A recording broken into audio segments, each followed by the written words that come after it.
New calls for action tonight after another deadly hit and run in in the city of St. Louis.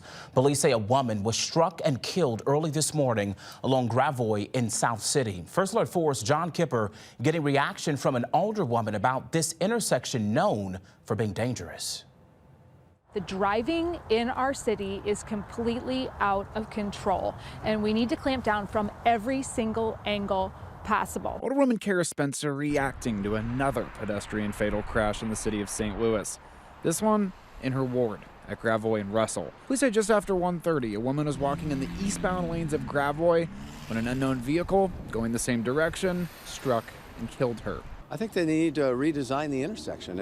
It's just, it's not safe as it is. Resident Eric Stupfin actually has a neighbor who was badly injured driving in the same intersection. Had multiple broken bones, a head injury. It was very bad. She was in the hospital for probably a couple months. The intersection has two busy arterial streets and is also surrounded by entry and exit ramps to interstates.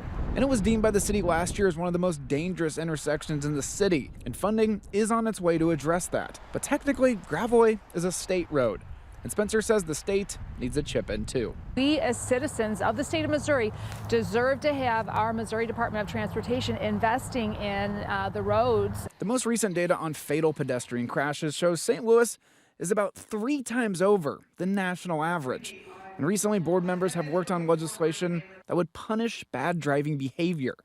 That includes red light cameras and giving police the ability to boot cars for reckless driving. Disrupt the activity and to create a hurdle, a pain in the rear end for anybody driving recklessly. Spencer says city officials need to consider multiple solutions. Look, I think this is something that we need to be taking a look at from every single angle. And the public can soon have a say about issues on Gravois, with a meeting next month that aims to solve safety issues on a stretch of Gravois just blocks west of where the Sunday crash happened. Reporting in the city, John Kipper, First Alert 4.